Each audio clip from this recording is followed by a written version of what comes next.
Good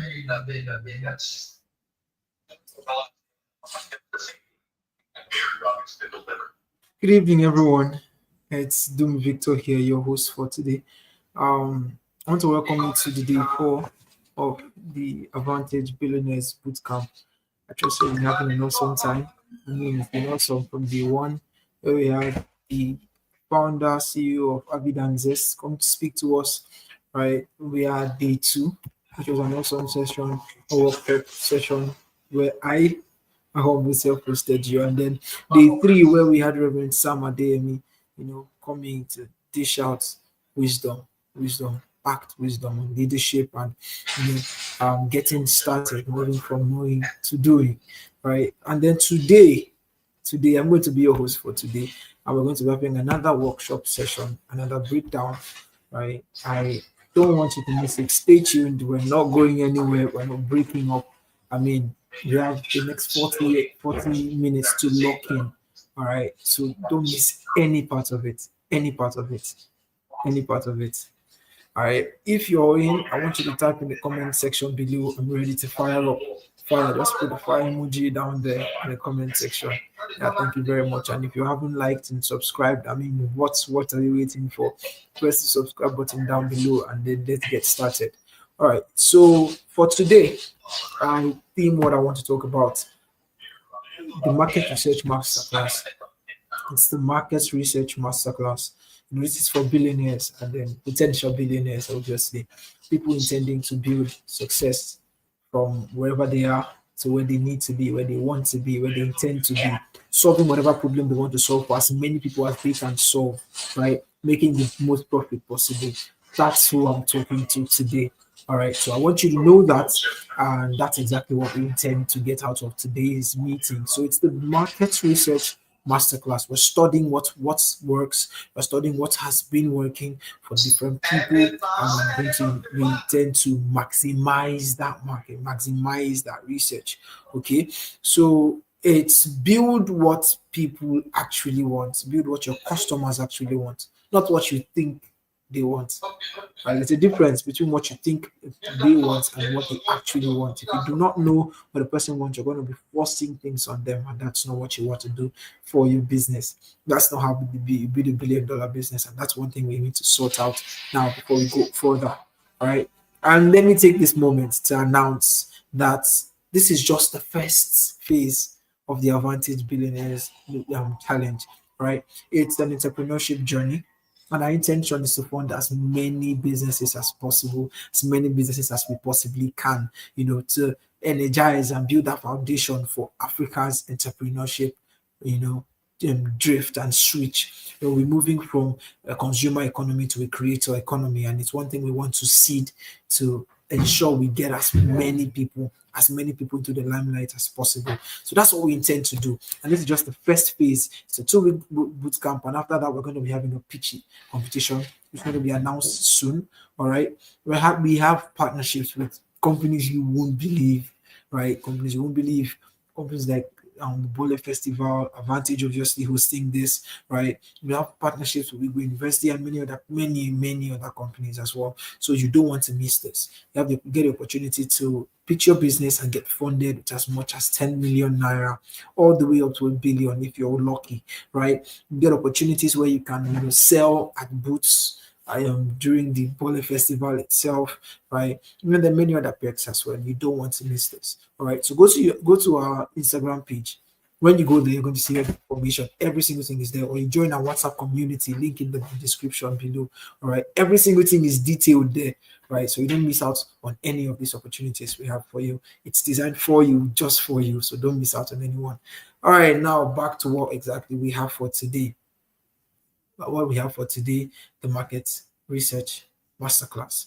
All right. So I want to welcome you once again, and then we'll start out with the first thing. It's a question: why most startups fail? Why do most startups fail? And how can we avoid it? Right? It's a question we're going to answer in the first phase. Why do most startups fail? And how do we avoid it? And when I say most, I mean most. There are over 36 million companies registered in the past 4 to 5 years in Nigeria alone, right? Out of these 36 million, about 1.4 million of them are startups. And out of this 1.4 million, about 80% of them fail in 3 years. All right. So when I say most, I joke, I kid you not. Most startups fail. All right. And then the rest go on to be only about 1 to 5% of these startups actually succeed and go on to become, unicorns and big businesses that we know of today. So if you want to be part of that 5%, part of that 1%, you need to know what the 1% do, and you need to do it yourself. All right. So why most startups fail? We're going to be breaking down. 42% of startups fail globally, right, due to no market need. I've seen this happen so many times where people are driven by the drive to create a thing that they solve a problem people don't care about. They solve a problem people actually do not care about, right? A problem that is pointless.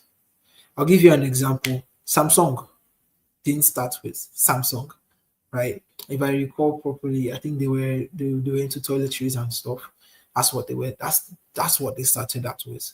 But they later on understood that people didn't quite care about that, and they got the strong suit in tech and many other things they diversified into, right? There are many things that makes a company stand out. And our problem is we're solving the wrong problems because we're not the ones with the problems. You, the founder, you, the creator, you're not the ones with the problem. The customer you're selling to is, right? So you need to get into his head, find out what it is that they need, and focus on it. I spoke yesterday, towards the end of yesterday, if I'm not mistaken, on some points. Find the bleeding pain point. When you have an injury and it's bleeding, it's different from when you have a pain in your body and you can ignore it, right? A bleeding pain point is something people can't do without, they can't ignore. So that's what I want you to focus on. Double down on that and you skyrocket fast. That's what we're here to do, teach you how to get these things done. All right. So find the bleeding pain point. It helps you. We're doing the market research here, right? It helps you capitalize on the market. Okay, this is the group of people I'm working with. Note, you need to have a niche, obviously. You need to have a group of, don't, you're not going after the whole world. We do after the whole 8 billion people. Yes, there are 8 billion people, but none of them care about what you're providing. All right. So you need to find the people that it applies to. You need to find people that it applies to. I'll give you a brief story about Nike. You know the story of Nike. If you don't, I'm going to just sit to you. Just sit back and relax. Right. So Nike, I noticed that a lot of people who used to run marathons and this long distance races usually develop issues, pains in the feet, several other issues due to the kind of footwear they put on when they run these races, and it causes a lot of them to lag behind and fall back, right? And they studied it to find out that one major cause was that the shoes were too light, so they got sores running, or they were not good for the terrain, things like that. And then they went back to the drawing board and were like, okay, we want to make shoes that can serve these people, right? How do we do that? And they worked on the first one, worked on the second one, and then they got good at it, sold it to the first group of people, and they loved it. I mean, it's improved the quality of their the quality of their running, right? And before you know what was happening, they kept referring. Right, this friend tells this other friend, this is what I use, and this is the secrets to how I was able to win the race. And before you know, they shut up. Right, went into sports as well, not just the racing aspect, into basketball and the rest. And you know where they are now, a multi-billion-dollar company. Now, several things you need to draw out from that story is the fact that Nike did not want to provide shoes for the whole world at first. They focused on a group of people, athletes, long distance racers. The more precise you are in describing your audience, the more you're able to double down on it and the faster you grow. Once you know, this is a problem my customer has, this is a problem my target audience has, and this is how detailed the problem is, you're able to solve it to the bone and they can't ignore you. That's one of the best ways you get to sell. So that's one thing you need to focus on. All right. You need to build for the market. You don't build and take it to the market. No, you're building for them. So then you need to carry them along. All right. Then you build, what's it called? You build for the real customers.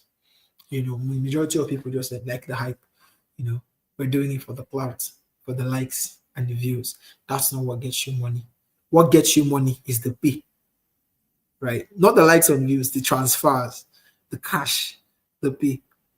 So if it doesn't get them to pay, you're just wasting your time. All right. So you need to focus and double down on what exactly will get a customer to put his hand into his pocket and bring out value for you in whatever currency you deal in. Now, over to the second one, define the core problem. Define the core problem. Define the core problem. That's one thing you need to actually focus on. Define the core problem. It's a market research. You need to find out what are the top 5 things that the people I'm serving, suffer. What are the top 5 things that they suffer? All right, that's one thing you now need to focus on, and then you double down on it. What are the top 5 things that these guys suffer? Right. I'll use an example. Amazon.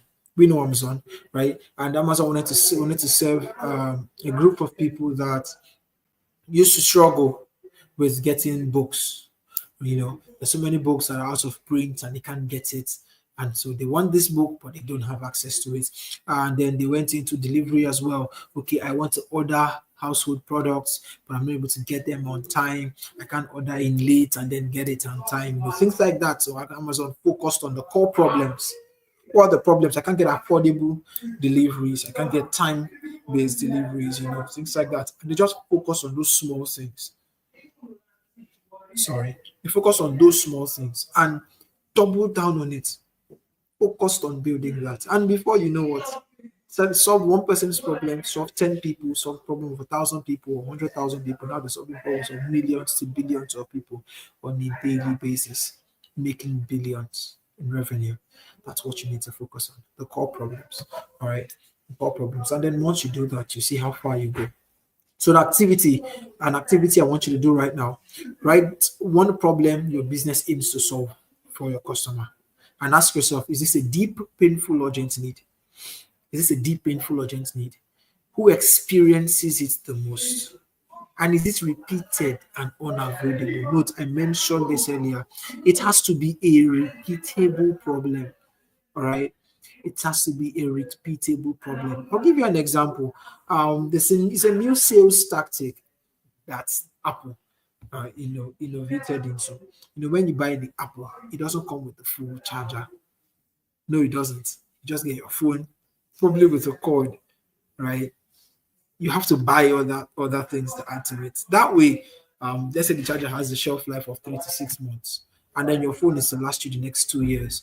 In the course of 2 years, you're going to have to buy that charger like 4 times. They could have literally just sold it as one pack, and then in 2 years' time, you change it. They've been able to create a repeatable problem because they know for you to use that phone effectively, you have to charge it, right? So you always get the charger, and in 6 months, it's gone. You get the charger again, and in 6 months, it's gone. That's how they run business. That's how you run business. McDonald's designed their products in a way that you don't get it and it's a one-off thing. You go for the burger, it's so good, you come the next day, you come the next day after that, and you come the next day, you bring your whole family to eat at McDonald's, right? And that's the reason why they keep growing, because it's a repeatable problem. So focus on repeatability, sustainability as well, right? And scalability. Is that problem you're solving repeated and unavoidable? Because if it's not unavoidable, right, you can't scale. They can decide, okay, I'm done today, and they're gone, right? I spoke of McDonald's. You will want to eat. So once you've made McDonald's your choice, you can't do without eating. So you go to McDonald's. It has to be an unavoidable problem. So write one problem. You can type it in the link in the comment section. Comment section. Type down one problem your business aims to solve. Write it on a sheet of paper. By the end of today, we're going to review every single thing you've written during this workshop. Right. So write down one problem your business aims to solve. All right. And then we go on to the next one. Finding your ideal customer profile. Find your ideal customer profile. You're not selling to everybody. I've said this before. You're not selling to everybody. You're not selling everything to everybody. You're solving a problem for a group of people, for a niche. So you need to know who those people are. All right. So you first of all find out who they are. Who are these guys? How old are they? What's the age? What's the age range? What do they do? What's their work? What are their habits? What are their frustrations? What are their pain points? Have they used these products before? What products have they used? They've always had this problem. So how exactly did they solve it in the past? Things like that. You find out those the answer to those problems and you solve them. That's the major thing you do, right? You find out those problems, those questions, the answers to the questions, and then that helps. That informs your decision, informs how you solve these problems. All right.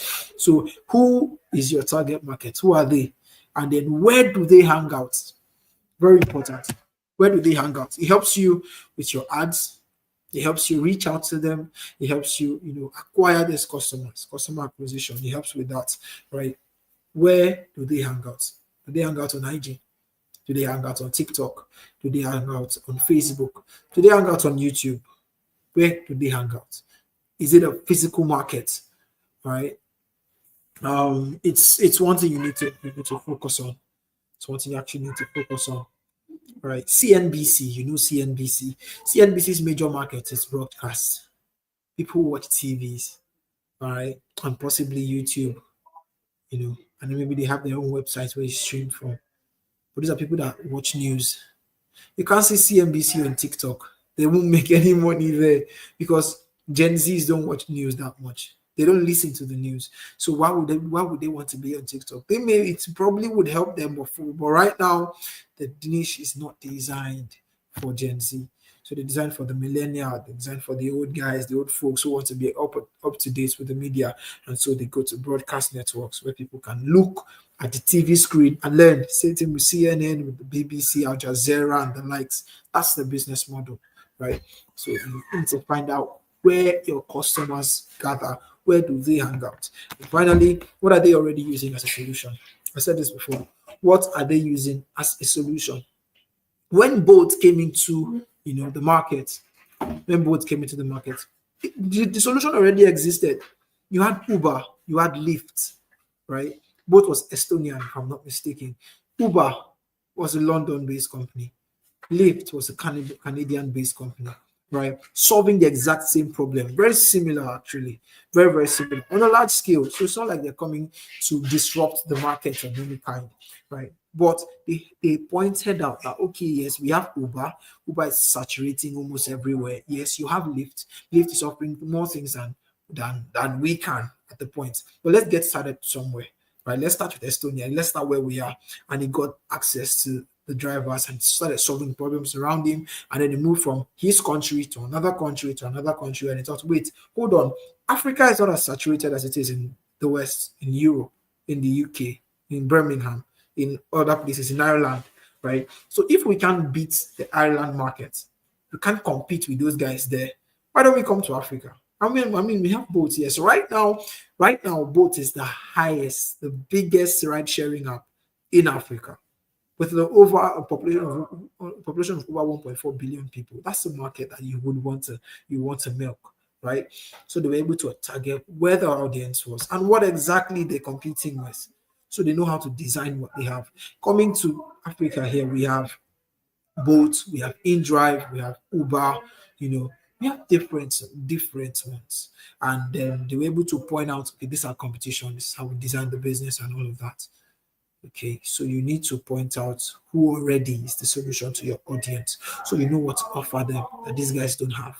You know what to tell them, how to repackage, how to rebrand, how to market your product, how to market your solution that sets you apart from the audience, sets you apart from the competition. All right.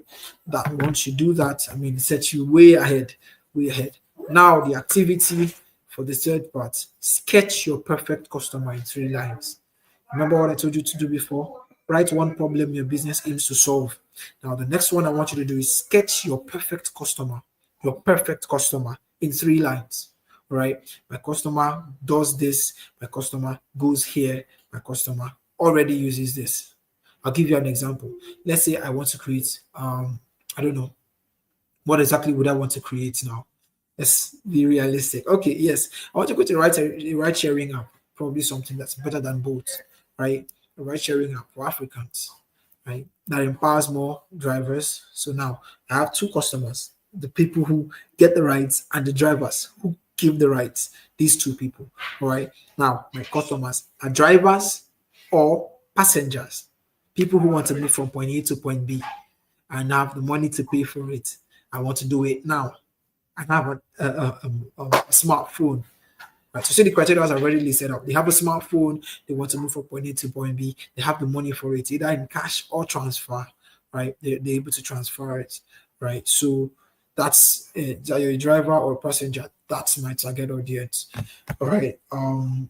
Now that's one. The next, where do they hang out? Most of my audience, because they have a smartphone, they're on WhatsApp, they're on Instagram, they're on TikTok, right? So if I want to get to them, I go on WhatsApp, I go on IG, I go on TikTok. Now I know where they are, I know where to meet them. All right. Now the third, what are they already using? I mean, we have a list, a long, and then on an ending list, we have InDrive, we have Bolt, we have Uber, majorly InDrive and Bolt, right? So we have InDrive and we have Bolt, okay? And then to chip in something, this one thing that Bolt cannot do, I can, because I'm in Nigeria, I'm in Africa, I see the market. Over 60 to 70% of the people in this country go by public transportation. And the focus is getting from point A to point B. They don't necessarily send luxury or comfort. They want accessibility, right? They want accessibility. And that's one thing Bolt doesn't have. Accessibility. I have to go on the app.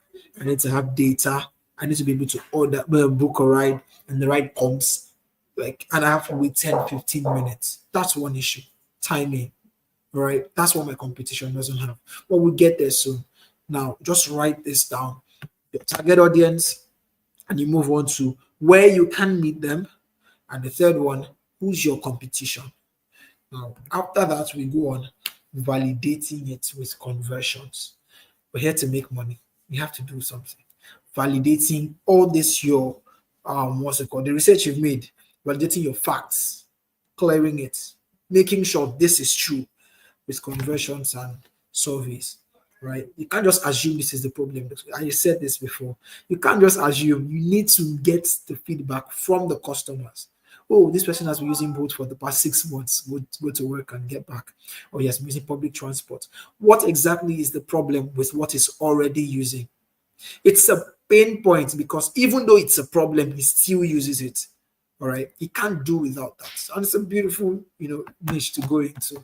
So we're actually going to look into that probably in the nearest future. But for now, what exactly is that problem that they're putting up with and you still put up with it? Right? So you go, you ask, you create surveys that don't lie, right? Create surveys that don't lie, and you talk to 10 to 20 real users. You create a template, 10, you go for 100, you go for 1,000, you go for 10,000, and you keep going up, right? The first 10, you ask your questions. If you're going into, what's it called? Ride sharing, like I just suggested, right? It's not financial advice. I mean, I'm just giving as a suggestion, right?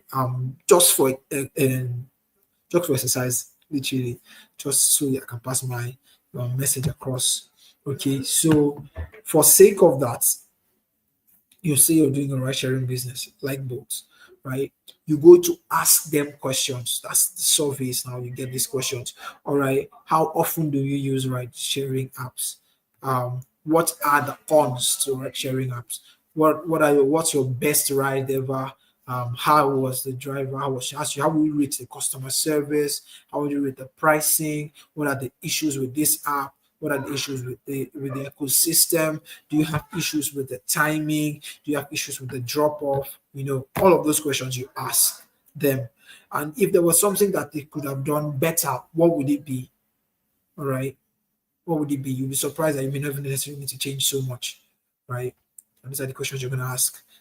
Questions like, what's your biggest struggle with this system? Maybe the guys are already using public transport and don't like using boats. Maybe it's too expensive. This is something I can't something I should be paying 200 naira for. I'm paying 2,000 naira for because it's boats and I don't like that. So I want to go with Formula One. to work out a solution for that. So you ask 10 people, not necessarily 10 of your friends. If your friends don't fall under your target audience, don't ask them. Look for your target audience. Find a way. That's why you need to know where they are. You need to know where they are. Supposing you were working on an education software and edtech, system edtech solution. You go to students, right? Students in universities, students in colleges, probably on Quora, probably on Facebook. They have groups, they have WhatsApp communities, right? You get into these places and ask your questions. Probably use Google form or something like that to come up with um your survey. You can use Typeform, you can use Google Forms, Instagram polls, or WhatsApp DMs. Ask them these questions and gather your facts, gather the information. Then you filter it to get a that's where data analytics now come in. You now filter it to get your answers. Okay, out of 10 people I asked, 6 say this and 4 say this, right? 8 say this, 2 say this. You're going with information from 8, but you still pay attention to a bit of the 2, right? And then you scale up to find what exactly helps you. If you're learning so far, please, I want you to put a thumbs up in the comment section. Actually can't wait. Actually can't wait for you. If you're learning, let's have that in the comment section. Thank you so much. Thank you so much. I see you. Tanadum. So now we'll move on to testing demand with pre-sales and MVPs. Now, I would love to spend time on this. Reason being that a lot of people feel like I need to have 1 billion before I go into the market, right?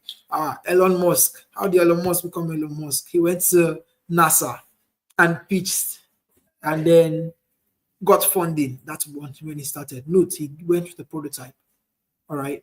And one beautiful thing I'm so solid about the man Elon Musk is he gets the money, he gets the customers interested in what he's doing, and he gets the money from them to do it. I'll say it again. He gets his customers, his target audience, interested in what he's doing. Then he gets their money to do it. He's built trust in that level, right? When he recently got into Tesla, Elon Musk now, right? When he recently got into Tesla, their intention was to start with the Roadsters, Tesla Roadsters. And from the Tesla Roadsters, please correct me if I'm wrong. I don't know if I'm getting the name correctly, right? They decided, okay, let's get these cars. But how do we get the cars? We don't have the money to work to make this happen. We don't have the working capital. I said, okay, fine. Let's get this event started.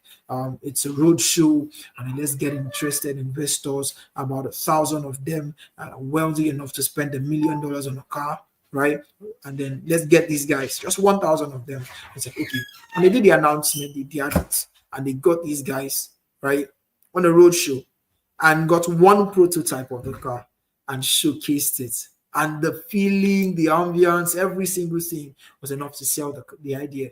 And 1,000 of them made a deposit of $100,000 for the car. And these guys have $100 million, $100 million to get started on whatever it is they wanted to do, right? So 100 million was enough to get the cars made, right? Enough to make everything at 600 profit. And they have not sold one. They haven't made anyone at all. Just a prototype. You need to work on your MVP. What's an MVP, you might ask? It's called a minimum viable product. A minimum viable product. You need to have an MVP, and then once you've worked on this MVP, you take it to the customer. It's not for your draft. It's not for your room. You may not know what you're getting right or wrong. So take it to the customer. All right, this is what I was able to do. Now, what do you like about this? Get their feedback, and then you fix it. Please, if you have any questions, you can drop it in the comment section. We'll take care of it at the as we go on. All right. So you work on your MVP. All right. Pre-order before you build. Yes, I was going to say this. Pre-order before you build. It's not everybody that has. And even though, yes, you have the money, it's sitting there, it's sitting in your parlor, right? It's sitting somewhere with you. You don't necessarily spend your money. It's something called OPM. And it's how a lot of people build businesses, other people's money, right? You pre-order. If this is If this is what you are, this is what you want to build.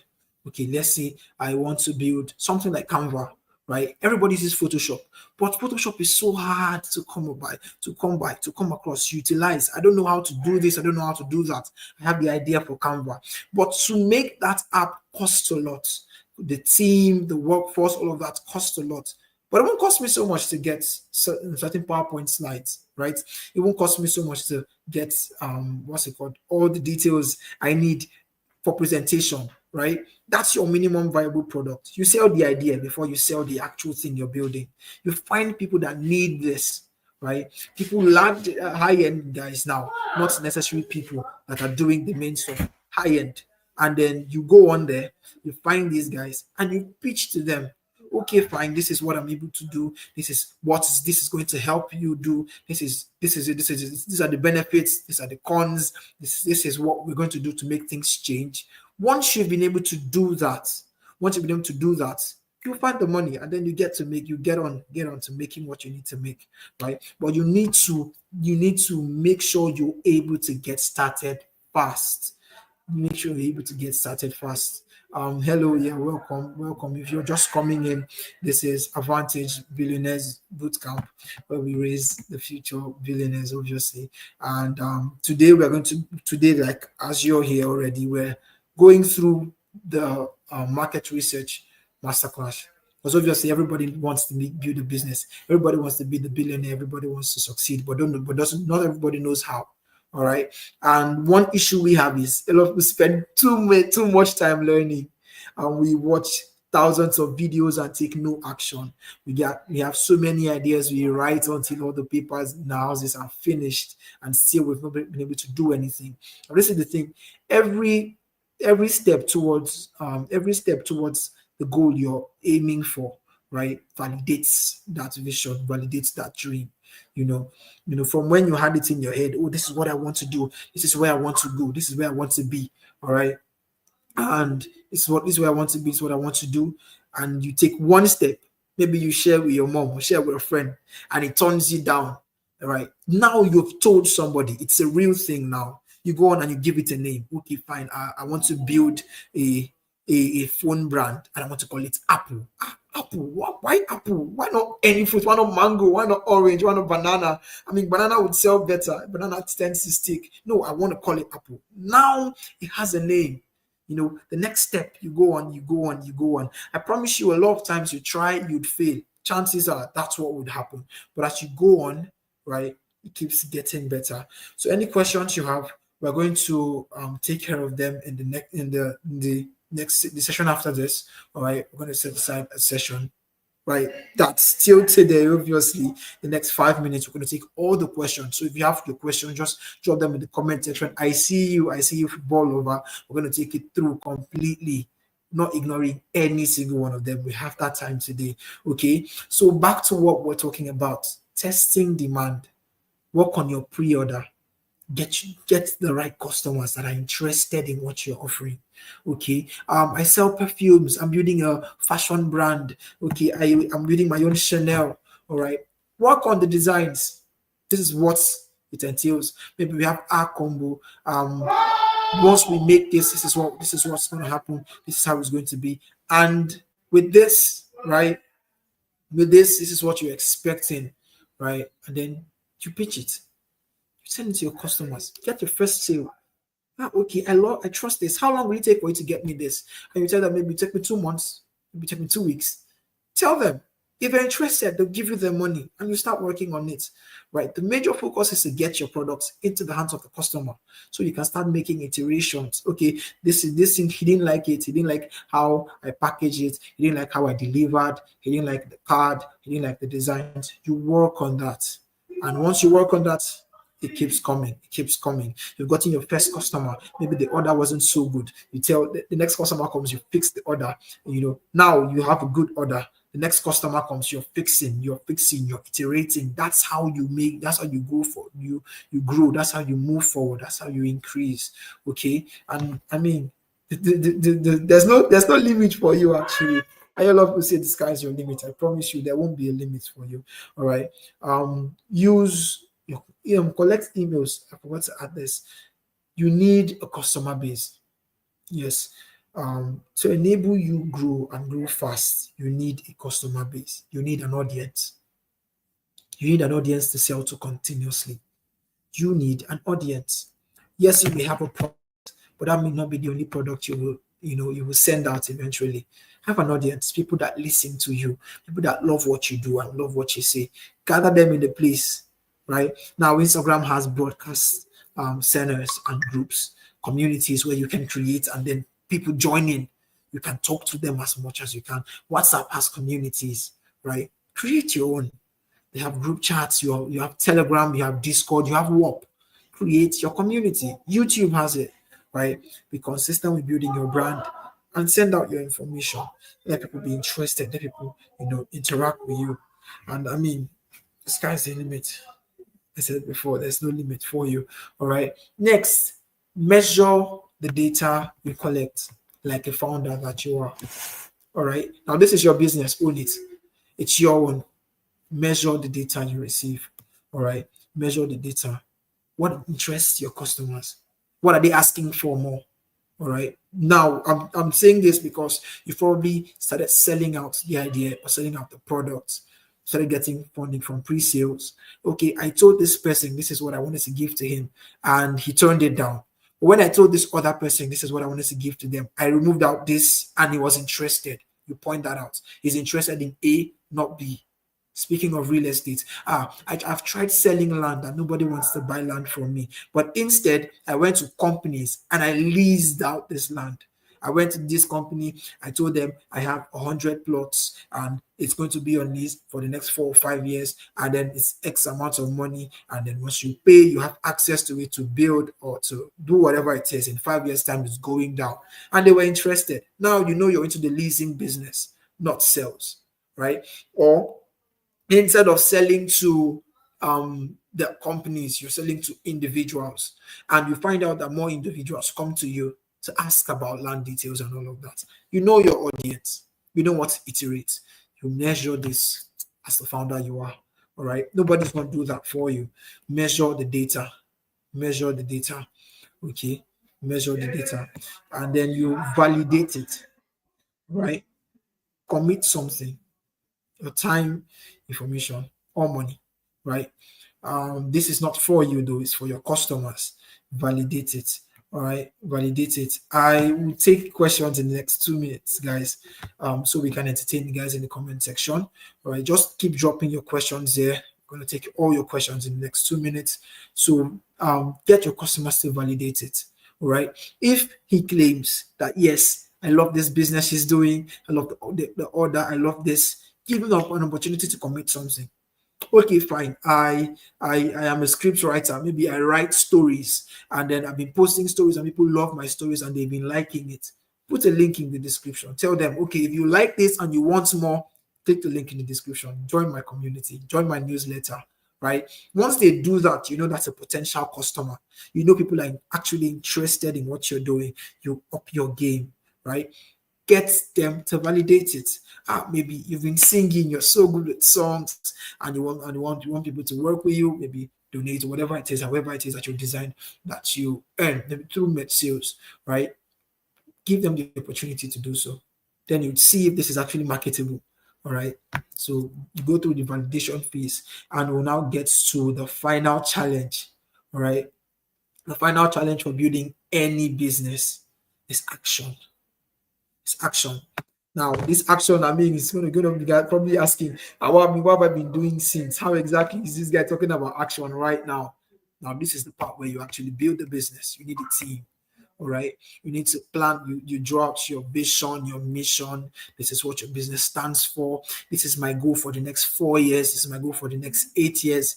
You need to have a long-term goal, you need to have a mid-term goal, you need to have a short-term goal, and you start working on that. All right. At this point is where you go seeking funding. At this point is where you go seeking partnerships. At this point is where you go, okay, I've gotten 100 sales. I need to get 1,000 sales. Who has done this before that has gotten 10,000 sales or 100,000 sales? What did they do? You learn from them. You pick one or two things. You engineer it and you go for it, right? You act it out. You don't sit back. Please, in business, Action actually speaks louder than anything. Nobody hears your words until you act it out. Right? Nobody, they don't want to. You don't solve problems by narrating how the problem is. People know what they're suffering already. What they need is a solution. So give them the solution, and I mean, you're breaking the bank in a few months. All right. I feel like that's enough talking from my end. We're going to take a few questions from the comment section now before we revert back to the continuation. So we have someone here, football lover. That's the name we have here, and it says, "I have $20,000. So how can I invest in real estate?" Well, I'm not a real estate expert, actually. I'm not licensed in any way, and he's from Bangladesh, just so I can add. I would say this: you start first of all by doing your due diligence in any business you're going into. You need to know what it is you're doing so you don't get scammed. All right, do your due diligence. There are many ways you can earn from real estate. There are many ways, many ways. There are so many ways you can do it. You first of all find out 5 people who have hit it big in real estate in Bangladesh. All right, people that probably have the results you want. If they're not in Bangladesh, probably they're in America, maybe they're in Dubai. Go online. You don't need to fly out of Bangladesh. Go online and search for these guys. All right, who's number one, number two, number three? I remember I know Grant Cardone. He's a multi-billionaire, right? From real estate, right? Find out what is he doing, because I got to find out if you're earning $10,000 a day, right? $10,000 a day. In 10 years, you've still not made up to a million, if I'm not mistaken. If my calculation is wrong, I think it is $10,000 a month, sorry, right? In 10 years, you struggle to get up there, right? But if you're making $1 million a month, right, that's big money. Guess what? With $1 million a month, it will take you about 30 years to get to a billion, right? So for you to make the best out of your time, find out guys who've done it. Probably done it. They've done it in 10 years, in 15, in 5. Study how they did it. It won't cost you anything. You have this information on YouTube. You have this information on Telegram. You have this information on Instagram. Just spend your time. Find these guys. What did they do? How did they do it? Right? Did they start by going to get a house on mortgage, and then they list it out on Airbnb, and then they got a customer, and then they flipped it? How did they do it? Meet these guys, right? We're into investment banking, so we don't do real estate, right? Find your guys, and I promise you, you're on your way to wealth already. All right, you're on your way to wealth. I'd recommend this for you.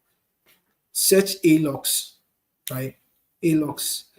There's a community that builds and mentors as well, just like I do, right? Only better, right? Search ALOX, and it should help you with whatever it is you're able to do. That's for football lover, and I hope I answered your question. Now, next for Sumit. Sumit, where are you from? If you can, if you're still watching, where are you from? Just type it in the comment section. So Sumit says, "Hello, sir. I'm from India. Can you tell me what kind of scope is available in scrap business?" I'm trying to understand your question here. What kind of scope is available in scrap business? So can you help me explain what exactly is scrap business? Um, what exactly is scrap business? So once I know this, I'll probably be able to answer you properly. What is scrap business? Okay. Um, if I think I get you correctly, it involves collecting and processing or reselling discarded materials. Okay, probably through recycling, and you can call it that. Recycling business, not necessarily scrap. Okay, and this is what I'll tell you. I'll tell you from a different standpoint. Actually, the farther you are from the soil, the more money you get to make. Okay, people that go into agriculture and actually are big dogs in that industry don't hold the hoe. They don't hold the cutlass. They don't get anywhere close to the farm. All right. What they do is they build systems. The systems are what you see. Okay. Bill Gates doesn't code.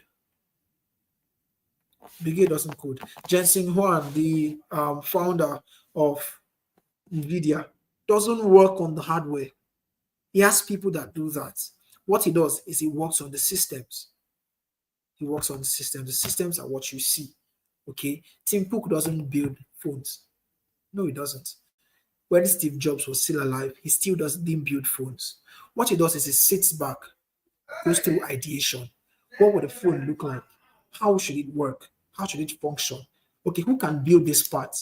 He outsources, gets the right things and puts them together. That's what you're supposed to do as a founder, right? You sit back and you create your company on paper. Create your company on paper. Break down everything that you need a company to be able to do and outsource it. See what you can outsource, see what you can do yourself. For a solopreneur, someone who's running the business himself for now, okay? Someone's running the business yourself for now. Look for what you can get started on, okay? Find people who are so good in recycling, okay? Big time companies, and don't be scared to go to them. Don't go to them seeking help, go to them seeking partnership, okay? How much in terms of size? Maybe it's in tons or it's in, I don't know how they measure it. I am hearing of this for the first time actually. So find out, how exactly does scrap business work? Okay, how do I get recyclable materials? Are you recycling plastics? Are you recycling metal? What exactly are you recycling? And how can you get these materials? Then you get that information. How can I sell? Who am I selling to? What's the selling price? What's the selling point? Then you now ask yourself, what's the best way, the cheapest way, the fastest way for me to get these materials? What's the fastest way for me to supply these people?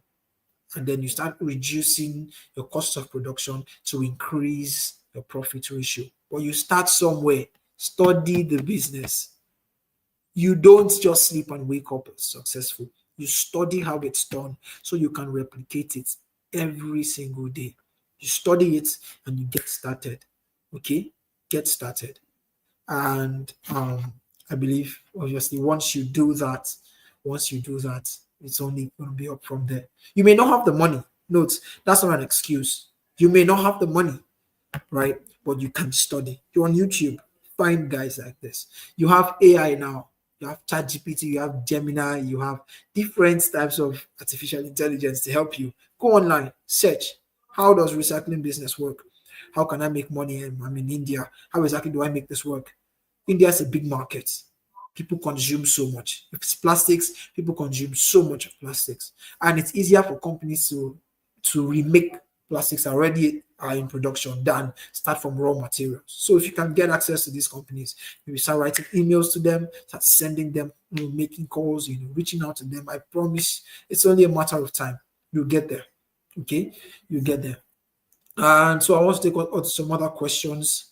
I need questions. If you have questions, please send it to the comment section. I'm here for your questions right now.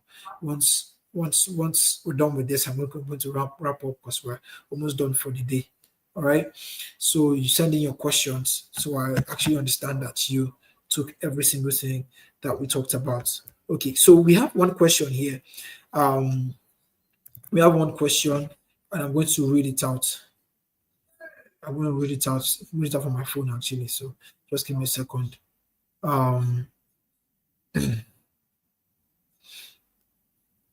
Just give me 1 second.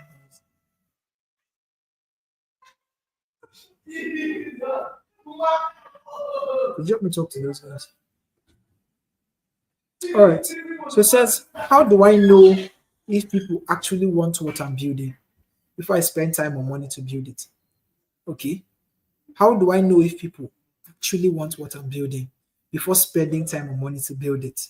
Okay. It's a very interesting question. I tell you. Very, very interesting question. That you're like, okay, I want to build this. Maybe I want to build an app that solves this problem.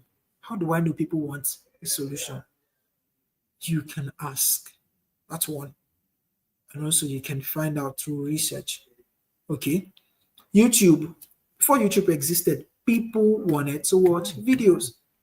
Okay. People want to help. People want to watch videos. But YouTube can just come up and then, start making videos. They had to ask one person, would you love to watch videos in this way or that way? How would you want to if you could? They will tell you their mind. They may not have it fully, figured out, but those little things would help you. All right. Start asking questions. Ask your friends, ask your family, go online and post. All right. Make your research.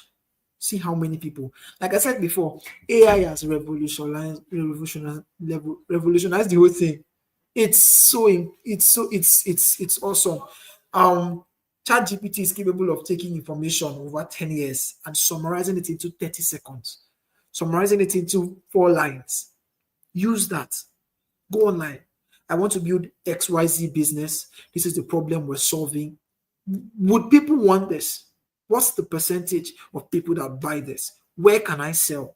You know, and you'll be shocked the answers you get. So utilize that and get started. I can't overemphasize getting started. Okay, I can't overemphasize getting started. Over 60% of startups end up not pushing the business they actually started out with. All right. I believe most of you here know Alex Hormozy. Alex Hormozy is I think an American business owner. Started out with a company that didn't quite work, a line of gyms, and then he iterated on it until he sold that company for millions of dollars. Gym Launch, that's the name. And after selling that, that's not where he stopped. That's not what got him up, right? He went on to build a company, acquisition.com. And acquisition.com has a portfolio of about $200 million right now. You know, if he stopped at Gym Launch, you won't be able to get here. And it's one thing you need to focus on. Start. If you start today and it didn't work today, you do tomorrow. You do next month, you do next 2 months, you do next 6 months. You always aim big so you never get to stop, right? And then after you run for 1 year, you correct what you did last year so you can get better next year. And before you know, you're at the top. Okay, so don't stop. And I also want to use this opportunity to let you know that Advantage is set to sponsor 100 businesses this year. 100 businesses. We're going to fund you, we're going to train you on how to go from where you are to where you need to be. And we'll be registering a few as well. All right. So you want to participate in this, you want to benefit in this, go to Advantage Official 01 on Instagram. Advantage Official 01 on Instagram. After the live is going to be posted in the link in the description, right? Just go there. There's a link there. You join our community, right? And then you get all the information on how to participate in this. You get to win as much as $1 million in funding, $1 million in funding on our page. But there's always a catch, obviously. You need to know what you're doing, right? Be willing to put in the work. And obviously, you go far. I promise you will. You will. That's what we're here to make happen, right?